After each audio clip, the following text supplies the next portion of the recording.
오늘 우리가 읽은 본문 말씀을 가지고 하모니라는 제목으로 함께 말씀을 나누고자 합니다.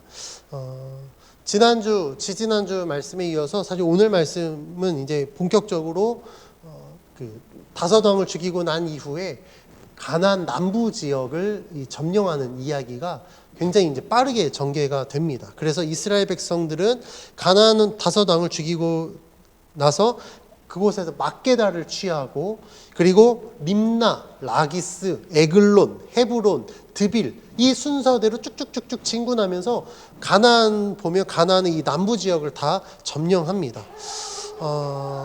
이스라엘 백성들이 가나안을 정복할 때 보면 가운데로 들어가서 남부를 점령하고, 그러니까 오늘 말씀까지 남부를 점령하고 이후에 이제 11장부터는 북부를 점령합니다.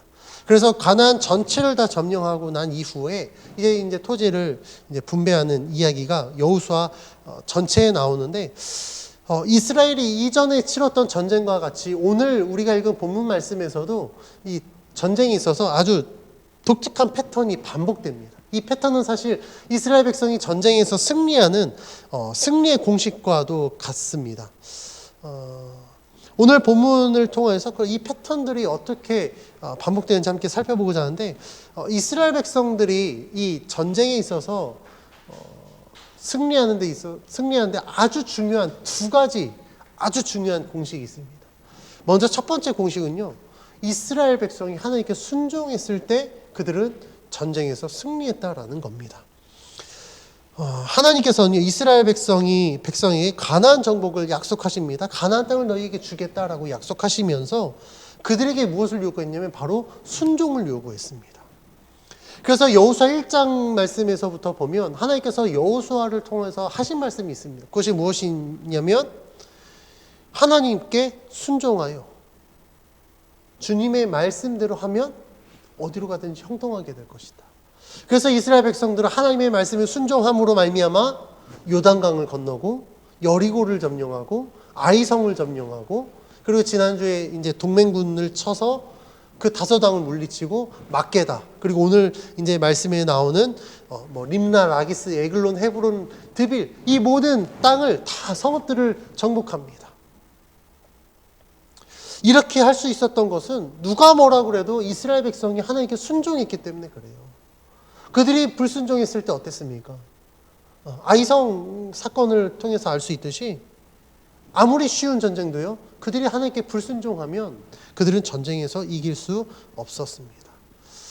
그래서 이 여호수아서에 나오는 대표적인 그 순종의 대표적인 사례는 여호수아의 순종입니다. 지난주 설교에서도 말씀드렸듯이 여호수아는 철저하게 하나님의 말씀대로 행합니다. 그래서 하나님의 말씀대로 행하기 위해서 가장 중요한 건 지난주에 뭐라고 말씀드렸죠? 하나님의 말씀을 기억해야 된다라는 거예요. 알고 있어야 순종할 거 아닙니까? 그래서 하나님께서 여호수아에게 1장에서 뭐라고 말씀하시냐면 그 말씀을 주야로 묵상해라. 묵상하고 그 말씀대로 지켜 행하라라고 요구하셨습니다. 그래서 이스라엘 백성들이 가나안을 정복할 수 있도록 여호수아는 자신이 먼저 하나님 말씀에 순종했습니다. 하나님 말씀대로 따랐다라는 거예요. 오늘 본문에서도 이스라엘 백성이 가나안 이 남부 지역을 점령하면서 하나님께 순종한 모습들이 나오는데 28절, 30절, 32절, 33절, 37절, 39절에 반복되는 것들이 있습니다. 우리 같이 한번 좀 봉독해 볼까요? 먼저 28절 말씀 같이 봉독합니다. 시작. 그날에 여호수아가 막게다를 취하고 칼날로 그 성읍과 왕을 쳐서 그 성읍과 그 중에 있는 모든 사람을 진멸하여 바치고 한 사람도 남기지 아니하였으니 막게다 왕에게 행한 것이 여리고 왕에게 행한 것과 같았더라. 30절입니다. 시작. 여호와께서 또 그 성읍과 그 왕을 이스라엘의 손에 붙이신지라. 칼날로 그 성읍과 그 중에 모든 사람을 쳐서 멸하여 한 사람도 남기지 아니하였으니 그 왕에게 행한 것이 여리고 왕에게 행한 것과 같았더라. 32절입니다. 여호와께서 라기스를 이스라엘의 손에 넘겨주신지라.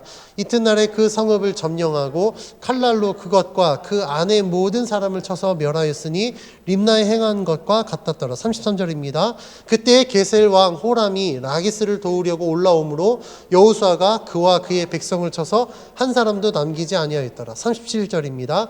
그 성읍을 점령하고 그것과 그 왕과 그 속한 성읍들과 그 중에 모든 사람을 칼날로 쳐서 하나도 남기지 아니하였으니 그 성읍들과 그 중에 모든 사람을 진멸하여 바친 것이 에글론에 행한 것과 같았더라. 39절입니다.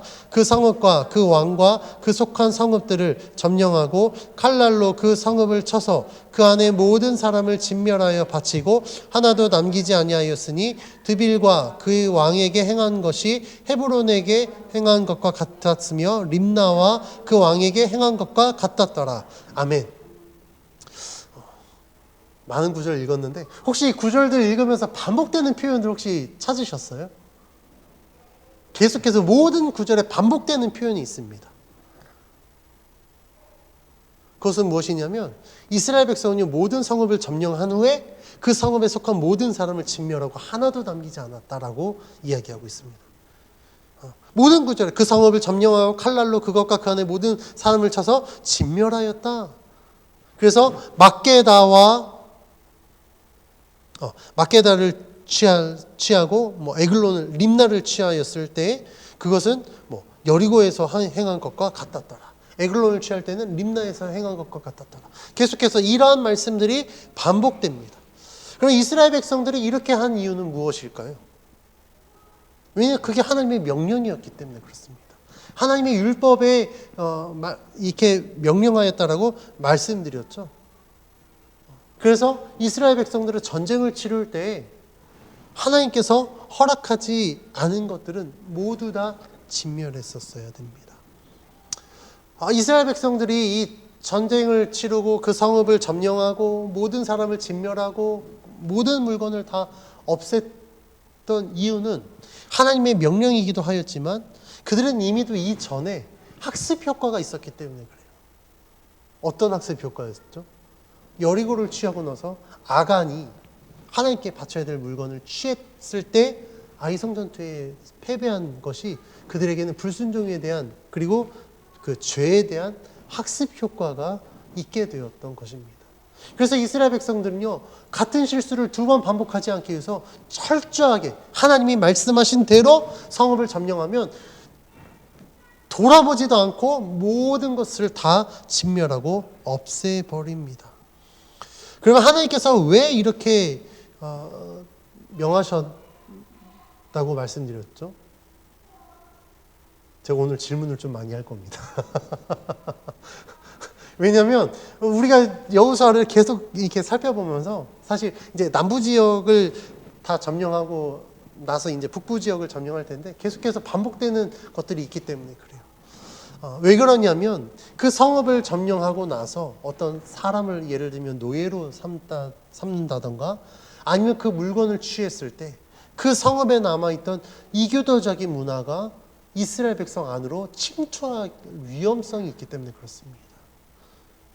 즉, 그 성읍에서 행해졌던 모든 것들을 다 진멸하지 않으면 어느 순간 그것이 하나님의 백성 안으로 들어온다라는 거예요. 우리가 고대 근동 지역에 보면요, 그들의 삶의 모든 풍속은요, 다 제의적 행위와도 같습니다. 그러니까 그들의 행위 자체가 그냥 제의적인 행위예요. 쉽게 이해를 하면, 말씀을 드리면, 사실 요가가 한참 유행할 때 그리스도인들이 요가를 하는 게 맞냐 안 맞냐 굉장히 큰 신학적 논쟁이었습니다. 그래서 어떤 목사님들은 기독교적 요가 이렇게 만들었는데요. 저는 사실 그거 반대했습니다. 왜냐하면 할 거면 요가 말고 그냥 스트레칭이라고 하면 되는데 굳이 요가를 해야 될까? 요가가 무슨 행위냐면요. 사실 요가는요, 인도에서 힌두교도들이 신께 드리는 제의적 그런 행위들이에요. 그러니까 어려운 동작들이 있거든요. 근데 그런 동작들이 보니까 우리가 안 쓰는 근육들을 어떻게 이렇게 움직이게 만드는 효과들이 있는 거예요. 항상 쓰는 근육들은 쓰는데 안 쓰는 부위나 이런 부위에 자극을 줘서 근육을 이완하고 수축하고 그러면서 혈액순환도 좋고 하니까 건강이 좋아지더라. 그래서 그걸 갖고 온 거거든요. 그런데 우리는 나는 신 안 믿으니까 그렇습니다. 괜찮습니다라고 이야기할지 모르겠지만 그 모든 행위의 그 기원 자체가 이방 신에게 하는 제의적 행위였기 때문에 사실 기독교에서 그걸 금한 겁니다. 그러니까 이와 같이 그때 당시에도 가나안에 들어가면 그들이 하는 행위들 자체가 그냥 제의적 행위였던 거예요.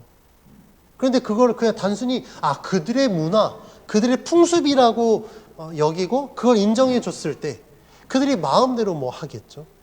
그러면 어떻게 되겠습니까? 그럼 이제 문제가 되는 거예요. 예를 들면 우리나라도 그런 문화 여러 가지 뭐 샤머니즘이나 뭐 토테미즘이 있습니다. 그래서 우리나라 마을에 가면 마을 어귀에 항상 뭐가 있죠? 큰 나무가 있습니다. 그 나무는 그 마을을 지켜주는 신과 같은 존재인 거예요. 근데 뭐 그늘이고 지금이야 뭐 그늘이고 밑에 평상 피고 뭐 하니까 뭐 고목이고 몇백 년 된 나무니까 그렇다고 하겠지만 마을을 드나들고 나갈 때 신이셔 나갈 때 나를 지켜주십시오. 들어올 때는 지켜주셔서 무사히 복귀했습니다. 그러고 그 나무에게 절했거든요. 이거를 그러면 어떻게 할 것이냐? 그걸 그대로 두면 이교도 문화가 하나님의 백성으로서의 그 거룩성을 해치기 때문에 하나님께서는요 모든 것을 다 없애버려라 라고 말씀한 것입니다. 이렇게 해야만 이스라엘 백성은 하나님의 백성으로서 거룩함을 유지할 뿐만 아니라 자신들의 정체성을 유지할 수 있었습니다. 그래서 이스라엘 백성은 하나님께 순종함으로 말미암아 막게다, 림나, 라기스, 에글론, 헤브론, 드빌까지 점령하면서 하나님이 약속하신 대로 가나안을 이제 정복하게 됩니다. 그래서 본문은 막게다와 림나는 여리고 왕에게 행한 대로 했다라고 기록하고 있고 헤브론은 에글론은 라기스에 행한 것과 같이 헤브론은 에글론에 행한 것과 같이 드빌은 림나 왕에게 행한 것 같이 했다라고 기록하고 있습니다. 그러니까 다시 말하면 이스라엘 백성은요 여리고 성을 점령할 때 하나님께 순종했던 것처럼 다른 성읍을 점령할 때도 하나님께 순종했고 순종했고 그들의 순종이 이렇게 성읍들을 점령할 수 있었다라는 것을 강조하고 있는 겁니다. 만약에 이스라엘 백성들이 가나안 이 남부 지역을 점령함에 있어서 하나님 앞에 불순종했다면 어떻게 됐을까요? 그들은 또다시 광야 생활을 했을지도 모르겠습니다. 아니면 전쟁에 패해서 굉장히 우스운 꼴이 됐을지도 몰라요. 야, 가나안 정복한다고 여호와가 너희에게 이 땅 줬다고?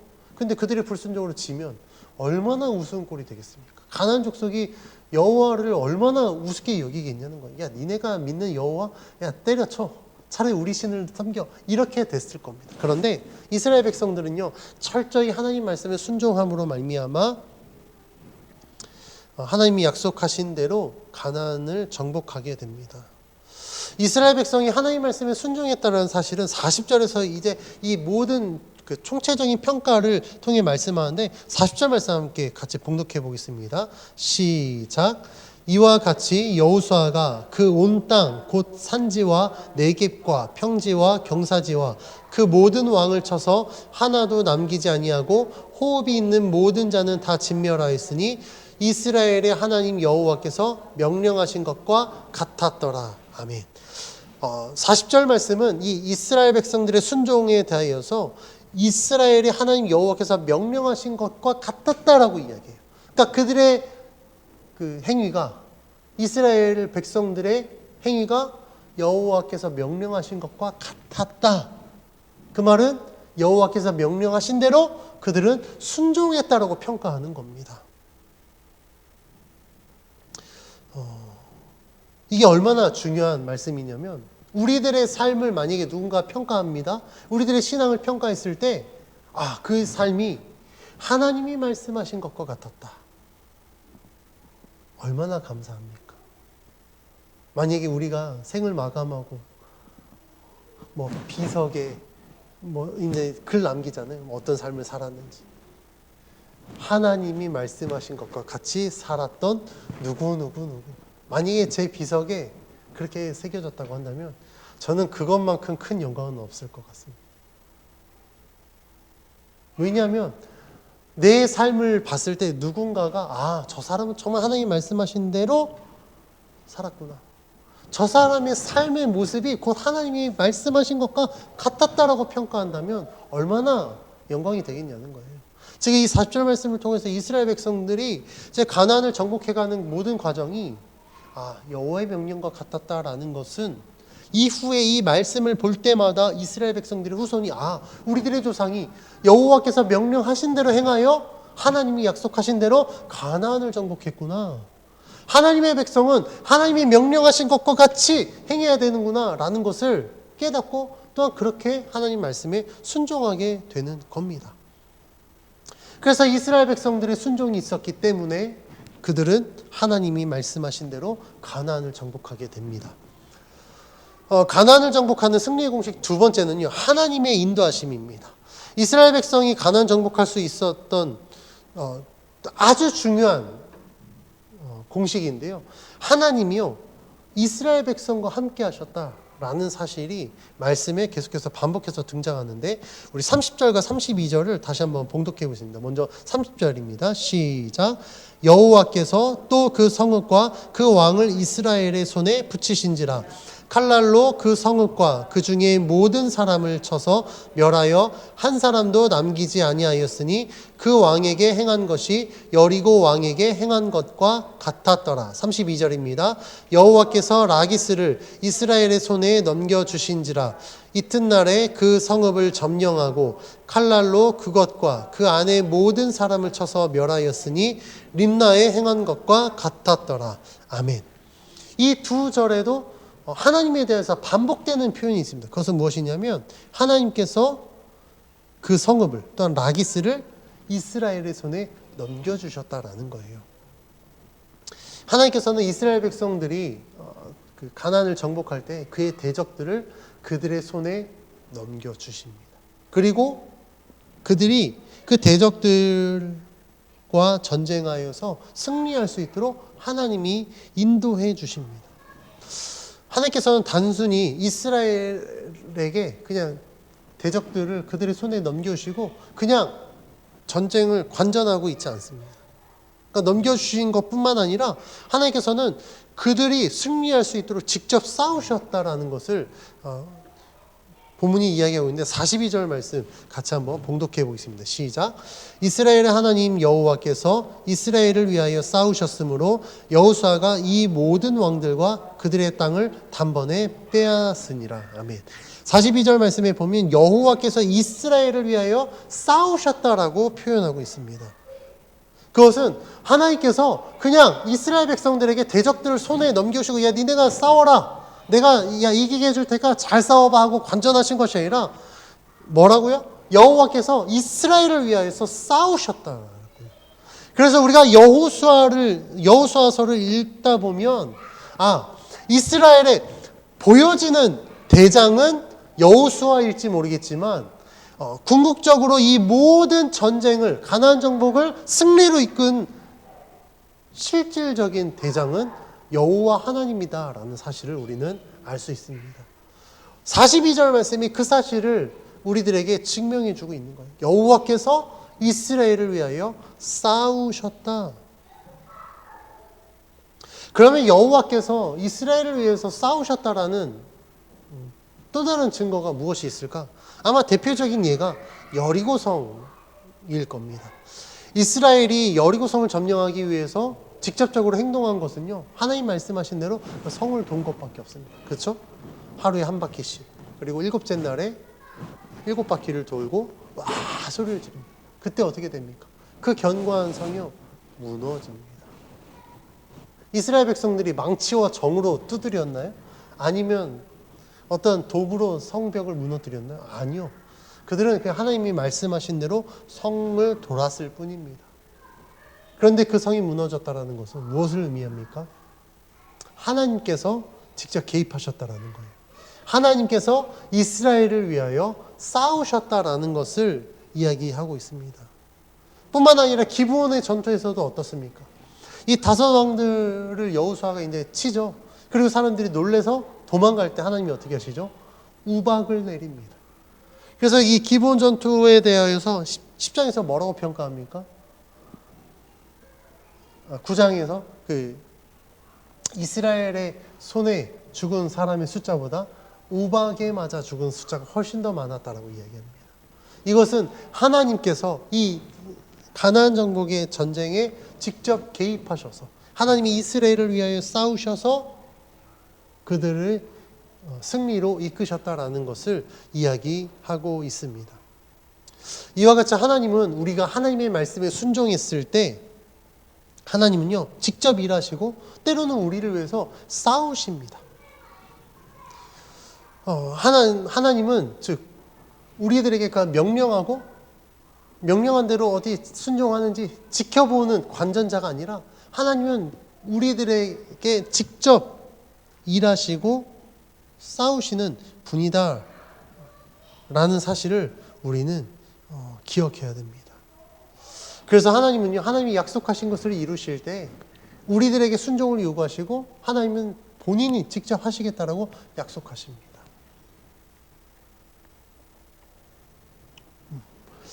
하지만 하나님이 분명히 일하고 계시는데 우리가 정말 하나님이 일하고 계시는 게 맞나? 라고 의심이 들 때가 있어요. 그렇지 않나요? 어떨 때는 진짜 하나님 지금 나랑 함께 하시는 게 맞아? 라고 생각할지 모르겠습니다. 아마 이렇게 느낄 때는요.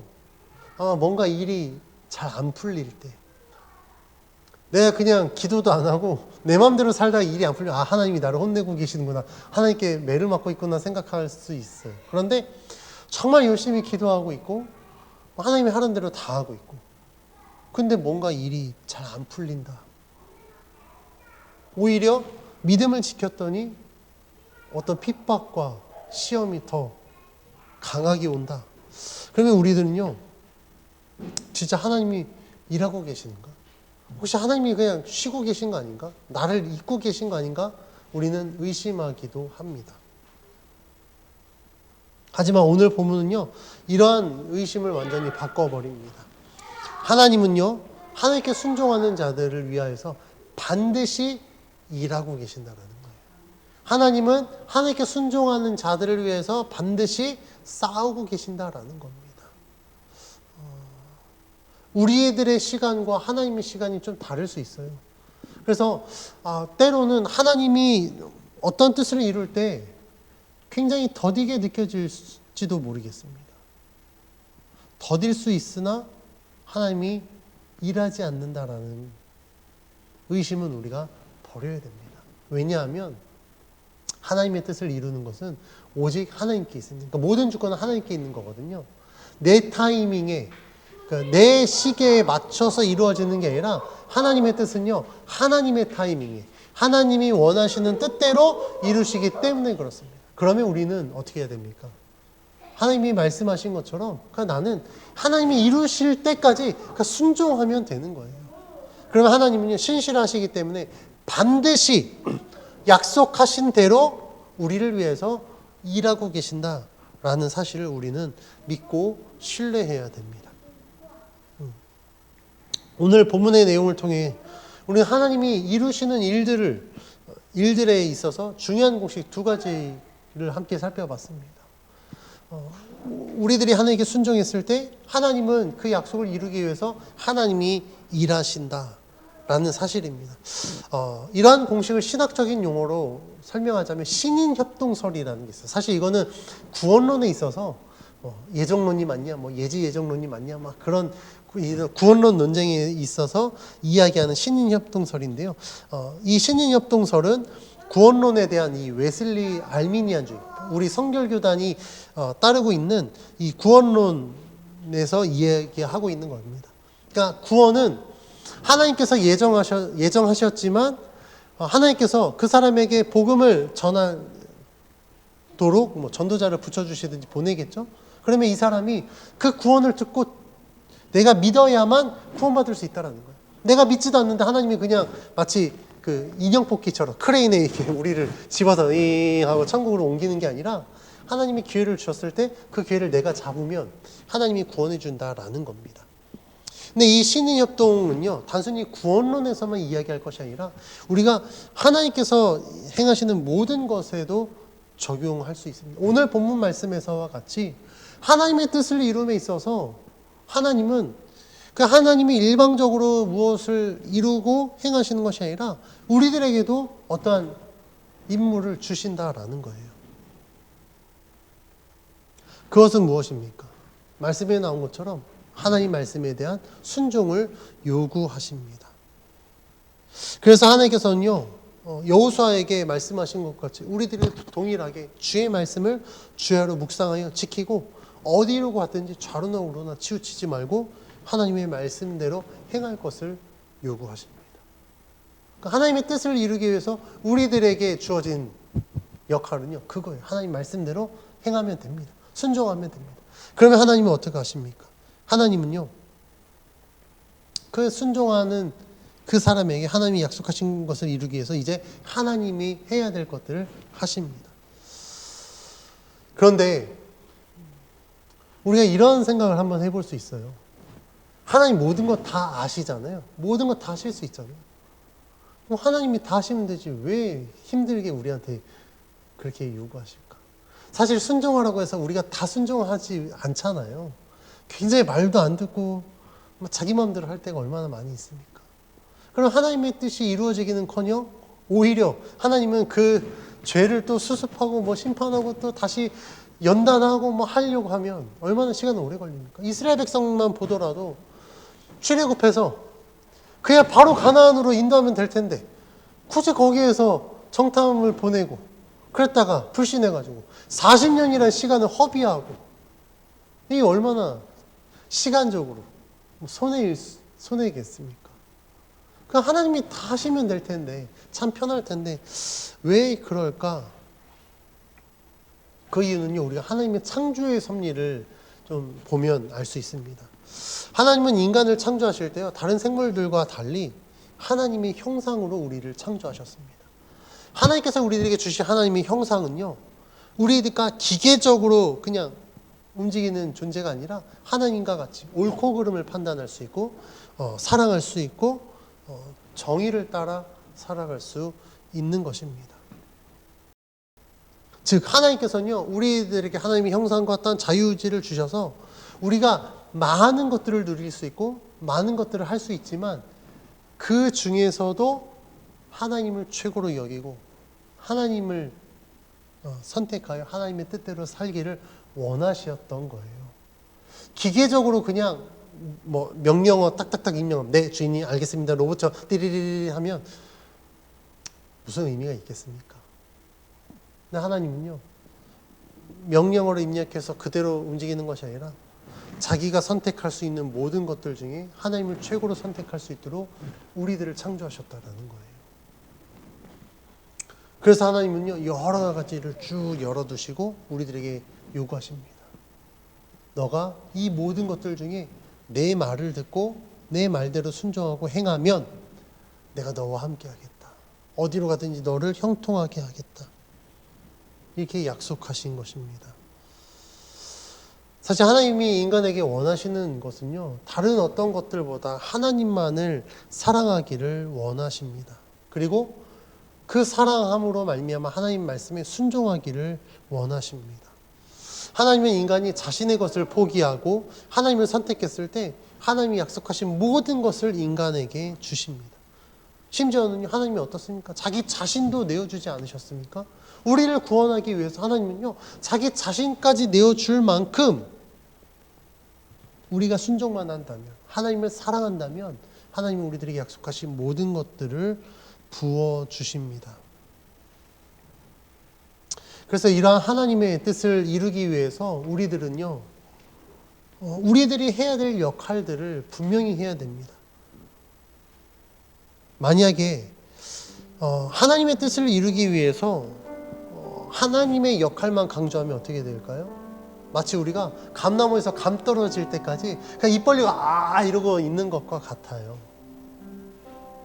그럼 생각해 보시오. 감 언젠가 떨어지겠지.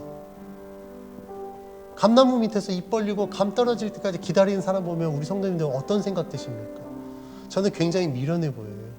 감 따면 되지. 떨어지기 전에 까치들이 다 먹으면 못 먹을 텐데, 만약에 해서 떨어졌는데 감이 썩은 감이 떨어지면 어떻습니까? 정말 맛있는 감을 먹기 위해선 감을 따면 되거든요. 반대로 우리들의 역할만 강조한다면 어떨까요? 우리들은 하나님의 말씀에 순종하기 이전에 내 뜻대로 막 하려고 할 겁니다. 내가 하고 싶은 대로 할 거예요. 하나님과 상관없이 내가 하나님의 자리에 앉아서 내가 지휘하고 내가 계획하고 내가 그냥 다 하려고 할 겁니다. 그런데 우리는 분명히 알고 있습니다. 우리들이 사실 그렇게 지혜롭지 않아요. 그렇다 보니까 내가 선택하는 것이 때로는 굉장히 많은 실수를 할 때도 있습니다. 실패할 수도 있어요. 그러나 내가 하나님께 순종했을 때 하나님이 나를 인도하시면 어떻습니까? 하나님은 절대 실수하지 않으시는 하나님이십니다. 그래서 하나님이 약속하신 대로 우리를 인도해 주십니다. 그래서 우리들의 삶에서 하나님의 뜻을 이루기 위해서 우리들이 필요한 것은요, 하나님의 이 일하심과 나의 순종이 완벽한 조화를 이루었을 때 비로소 하나님의 뜻을 이룰 수 있습니다. 그래서 오늘 설교의 제목을 하모니라고 지었습니다. 하나님의 뜻을 이루기 위해서는 하나님의 일하심과 나의 순종이 완벽한 하모니를 이루었을 때 비로소 하나님의 뜻이 이루어지는구나 라는 것입니다. 마치 오케스트라 공연에서 모든 악기들이 서로 조화를 이루어서 한 악보를 가지고 그 곡을 연주했을 때 멋진 음악을 완성하는 것과 같이 하나님과 내가 함께 하나님의 뜻을 이루기 위해서 공존할 때 하나님은 우리들에게 약속하신 그 하나님의 뜻을 이룰 수 있다는 겁니다. 이스라엘 백성이 가나안을 정복하는 과정에서 하나님께 불순종했다면 그들은요 또 다른 광야 생활을 해야 될지 모르겠습니다. 하나님께서 다시 한번 기회를 줬는데 여호수아와 그 출애굽 2세대는요 부모 세대와 같이 똑같이 실패할지도 모르겠습니다. 그러나 그들은 부모 세대와 달랐습니다. 하나님 말씀에 철저히 순종했고 하나님이 명령하신 대로 행하여서 하나님이 약속하신 가나안을 정복해 갑니다. 하나님은요 우리들에게도 이러한 순종을 요구하십니다. 우리들이 약속하신 하나님의 뜻을 이루기 위해서 하나님 우리들에게 끊임없이 하나님 말씀대로 행할 것을 요구하십니다. 그러면 내가 하나님의 말씀에 순종하고 하나님의 뜻을 따랐을 때 하나님은 우리들의 삶 속에 하나님이 약속하신 것을 이루십니다. 어쩌면 하나씩 지금 이루어가고 계실지 모르겠습니다. 그래서 우리들에게 중요한 것은요 의심하지 않고 불순종하지 않고 하나님의 말씀을 믿고 기억하여 하나님께 순종하는 겁니다. 하나님께 우리가 순종했을 때 하나님이 일하실 수 있다는 사실을 분명히 기억하여서 내 삶 속에 내가 하나님의 말씀대로 행하겠습니다. 정말 하나님께 순종하겠습니다. 하나님이 나를 위해서 싸워주시고 나를 위해서 일하고 계신 거 내가 믿습니다. 내가 정말 하나님과 늘 동행하여 하나님의 뜻이 내 삶 속에 온전히 이루어지는 거룩한 백성이 될 수 있도록 하나님 나를 붙들어 주십시오. 내가 한눈 팔지 않고 오직 하나님만 바라보며 주의 말씀에 순종하겠습니다. 그렇게 믿음으로 고백하며 살아가는 우리 모두의 삶이 되길 주의 이름으로 간절히 축원합니다.